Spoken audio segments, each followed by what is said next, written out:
I went to a used car salesman by the name of John Hewitt. He had a little shop over there on North 2nd Avenue called John's Auto Sales, and I bought a car. I found that experience to be one that I had never had before from a used car salesman. He was honest, he was dependable, he had integrity, and he did what he said he was going to do. Well, over the years, between my kids and grandkids, I purchased 7 vehicles from John's Auto Sales. And last month, I asked him to be a sponsor. I can tell you about their huge selection. I can tell you about their years of experience. I can tell you about their honest integrity. But all I really need to tell you is that I bought 7 cars, and you can trust them. John's Auto Sales, 5435 2nd Avenue, Des Moines. You need a good ride when you hit the trail. Trust the man with the cars, and he goes by the name of Big John. Big John. Big John.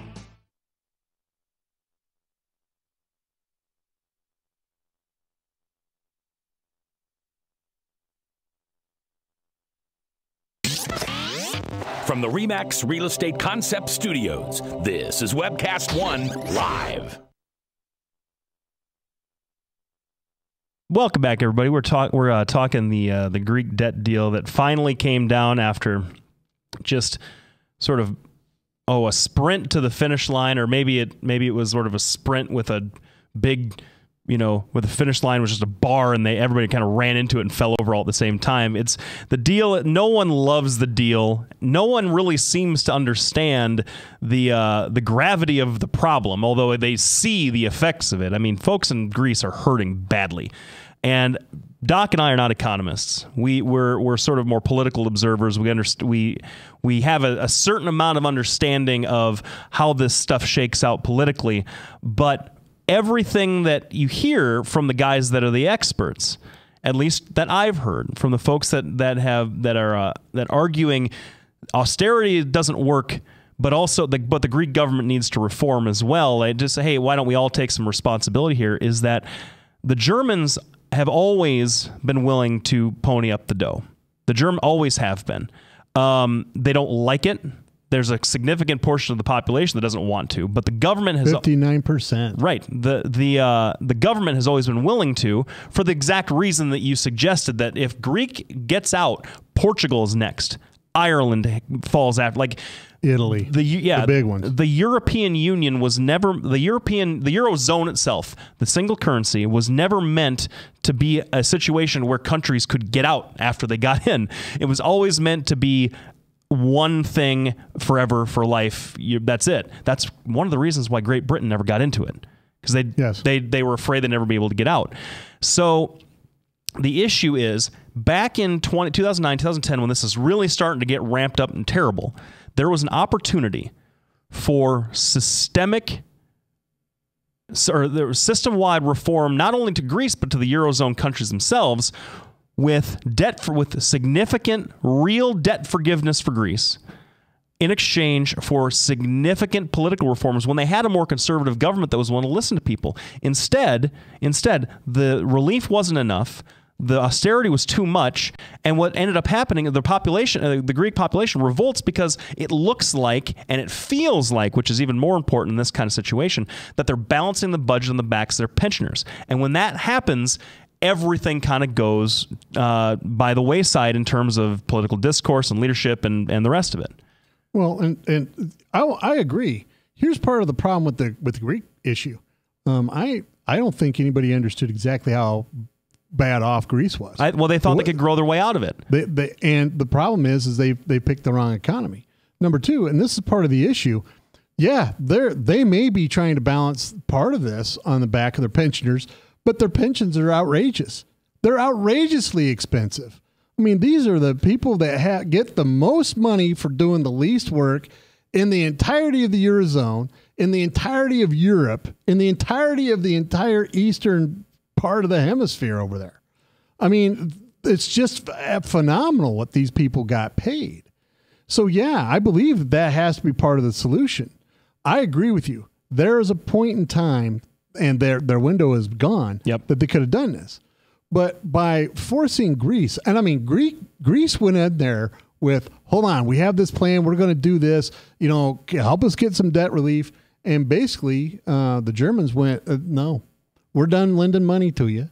You're on your own, and you have not performed the reforms that you told us you were going to do. because that 2012 debt relief came with the promise of more debt relief if they went through these reforms. And the problem is the Greek government didn't have the political will to do it. And now the Greek government now, they want out. They want out. I think so. Well, some of them do. They don't know. They don't know what they want. Well, yeah. Well, the other thing is Angela Merkel had to drive this bargain home and say, you're going to have to take it. Otherwise, because Germany's on the hook for $20 billion more than any other country over there. And they can't afford. I mean, the entirety of the EU would get wrecked if they had this giant default. And it would have been, and essentially it would be better if Greece exited the Eurozone for Greece, because then at least they would see this bonus. And so right now they're like, well, we're going to have to do all these things. Well, back home in Greece, the Tsipras, his main ally over there, has said, we don't like this agreement, and his government may be breaking apart anyway, because they're trying to rush through the reforms that the Germans wanted. And now the IMF says they can back out, and I mean the IMF is the organization that says you guys need to do something about this debt load first, and now it's, I don't know, it's all in danger of coming unglued. Yeah, and the thing is at least they kept the rest of Europe in line.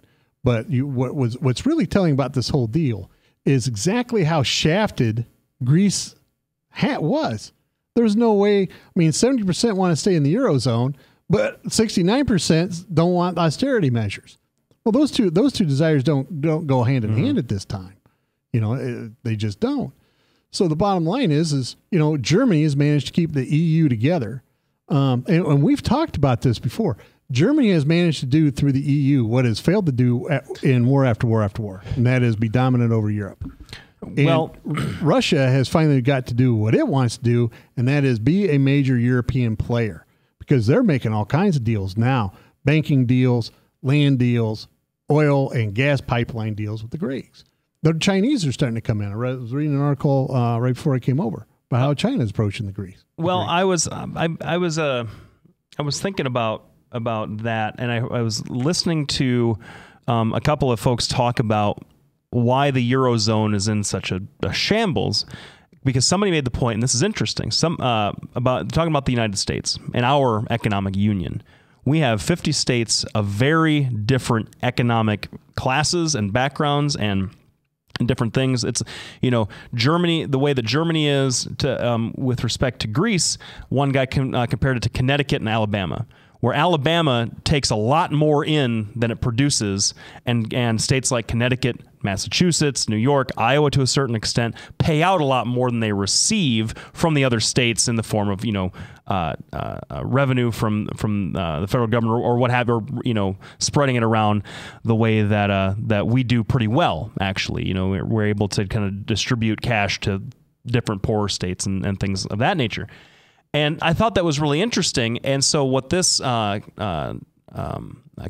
was talking about was, hey, Europe needs to have a centralized fiscal policy, right? They have a centralized currency, but they need a centralized fiscal policy that can kind of homogenize all of the different economic needs of the countries that are involved in the Eurozone. It's more difficult than here because there's cultural disparities are a lot more widespread in Europe, but that would be the secondary thing to kind of bolster the Eurozone currency, because right now it's a dollar without the full faith and credit, because there's nobody there running the ship. It's Brussels, and no one listens to Brussels, and Greece wants to have vacations in the shade, and France wants what they want, and Germany wants what it wants, and it just it doesn't kind of just seems to pull apart. Yeah. Well, we're going to basically, there's a reason they call it Greek, and that's what the Greeks got this week. I think that the EU is at its fraying point. That's my prediction. A lot of people talking about in 10 years the EU will have to break up, otherwise it will fail as a economic system. I'm not quite sure that's true, but it's very possible. Next up after this break, we're going to be talking about Iran and that deal. Stay tuned, everybody. Be back right after this break.